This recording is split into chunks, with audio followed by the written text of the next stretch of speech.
estão sendo manipulados.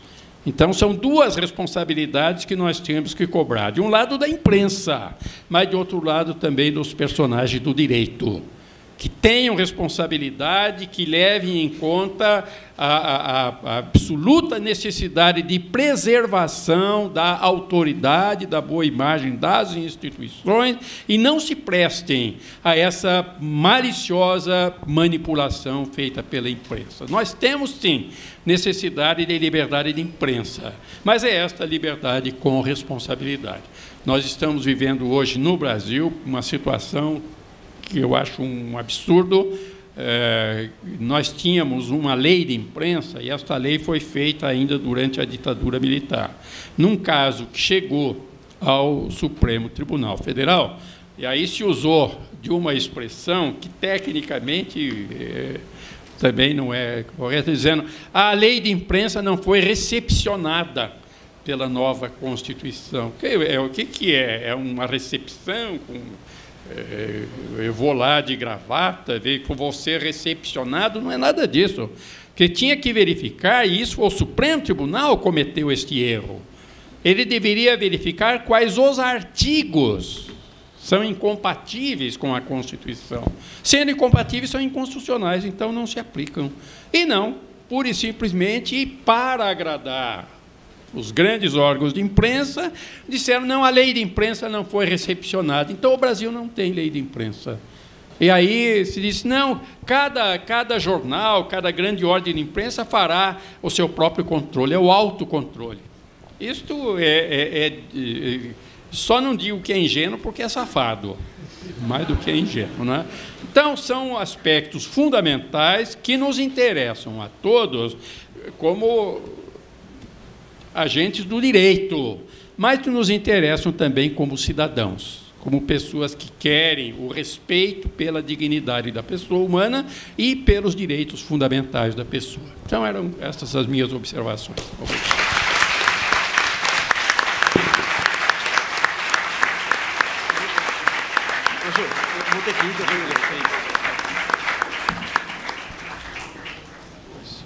Eu vou ter que ir, Pessoal, eu vou ter que ir, que eu tenho um programa ainda aí, não tem jeito de estourar o horário, viu? Muito obrigado aí pela atenção de vocês.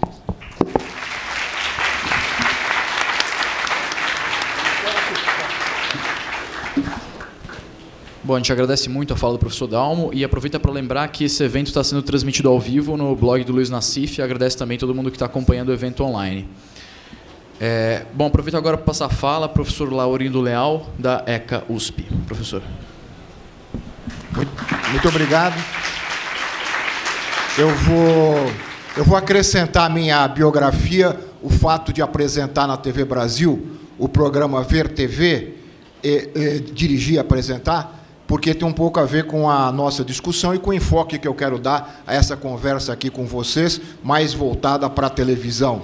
E eu chamo a atenção do Ver TV porque o Ver TV e o Observatório da Imprensa são os únicos programas da televisão brasileira, e não por acaso estão numa TV pública, que discutem a própria mídia. A televisão brasileira, a mídia brasileira, a televisão principalmente, discute tudo. Mal ou bem, falam de tudo. Menos delas mesmas. Menos do seu próprio trabalho.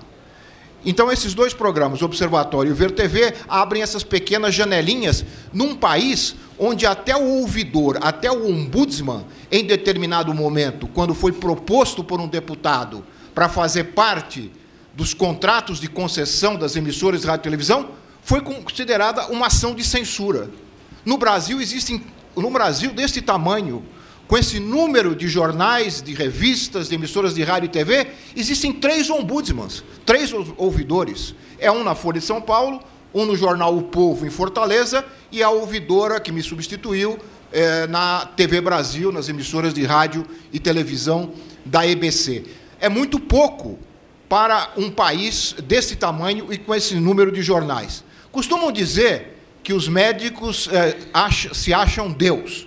Os jornalistas têm certeza absoluta, não é? Eles não admitem, e eu fui ouvidor durante 2 anos e meio da TV Brasil, das rádios nacional de Brasília, do Rio de Janeiro, da Agência Brasil, e eu tive uma dificuldade muito grande, e tive que fazer um trabalho antes de crítica interna, pedagógica, de um trabalho pedagógico interno, para convencê-los de que era importante ouvir a população, de ouvir o leitor, ouvir o ouvinte, ouvir o telespectador, para aprimorar o trabalho. No início foi muito difícil, as críticas eram sempre levadas pelo lado pessoal, na arrogância, isto que o professor Dalmo falava, do poder que esses editores têm, que sobe a cabeça, que eles acabam tendo a convicção de que realmente fazem o papel de Deus aqui na Terra. Então, essa autocrítica é fundamental e que precisa ser cada vez mais ampliada para melhorar, para inclusive melhorar profissionalmente a qualidade da mídia brasileira. Mas, indo diretamente ao tema, o judiciário e o poder da mídia nos julgamentos, eu queria ampliar um pouquinho para dizer que o poder da mídia, ele se dá desde a denúncia até muito depois do julgamento. A mídia está presente em todo o processo. Acho que desde o momento em que o Copom recebe a chamada no 109, ou até antes, porque às vezes a mídia sabe do caso policial antes da polícia, né? Ou, muitas vezes isso acontece, o carro da reportagem chega antes da polícia, né? Por certos arranjos que são feitos, que a gente nunca tem muita clareza de como isso acontece, até muito depois do julgamento, acompanhando detalhes desnecessários do ponto de vista jornalístico da vida das pessoas envolvidas num fato policial. Eu fico muito incomodado quando quando muita gente ainda ingenuamente se refere à mídia como o quarto poder. Na verdade, ela é um poder, mas não é o quarto em relação aos outros. Ela é um poder que supera os outros, é um poder em si. Não é mais um poder, como queriam os liberais do século XIX, um poder que se coloca para fiscalizar os poderes da República, ou os poderes do Estado, o judiciário, o executivo e o legislativo.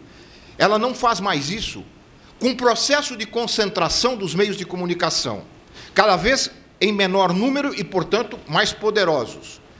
Este poder vai dando a eles um poder tal que chega a ponto de pôr e tirar presidentes da República, como ocorre no Brasil.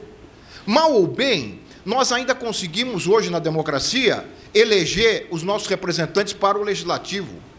Nós buscamos um controle maior do judiciário externo. Nós temos a cada 4 anos a possibilidade de renovar os nossos dirigentes no executivo.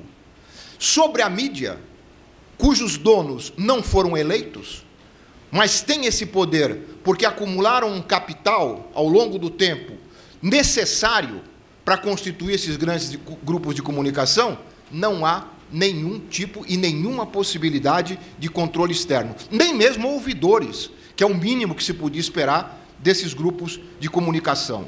Esse espaço que era o espaço público, onde esses jornais, eu acho que o Nassif, também o Dr. Dalmo mencionaram, esse espaço onde a circulação de ideias se dava através dos jornais, dos diferentes grupos sociais e políticos, até o final, talvez, do século XIX, ele foi sendo atrofiado no século XX.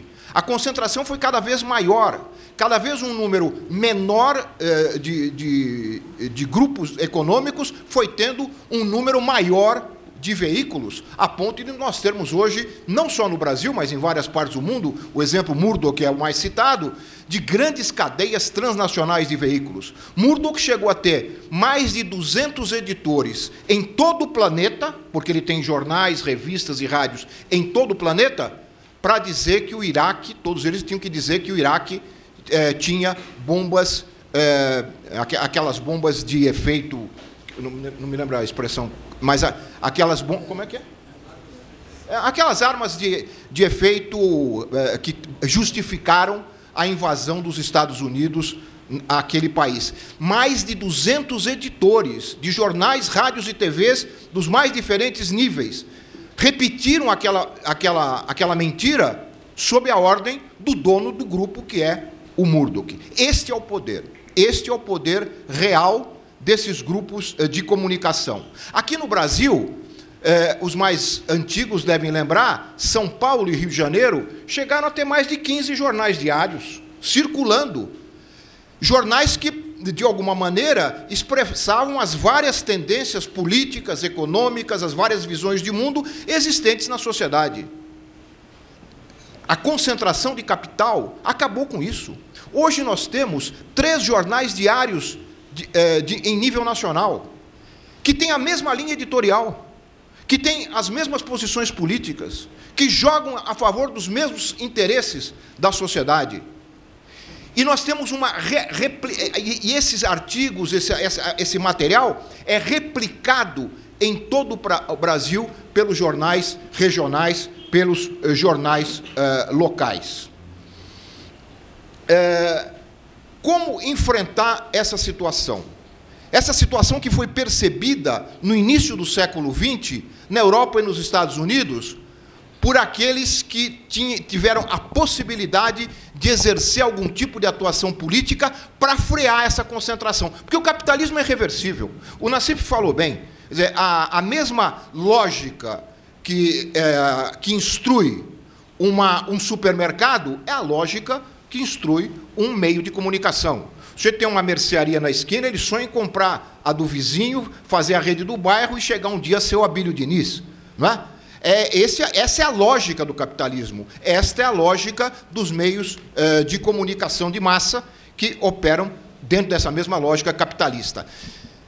No início do século passado, governos com algum vislumbre dessa possibilidade que já se via no horizonte dessa concentração, estabeleceram algumas normas, algumas regras, estabeleceram órgãos reguladores para dar conta e evitar essa concentração. Então, uma das primeiras batalhas que deve se travar hoje no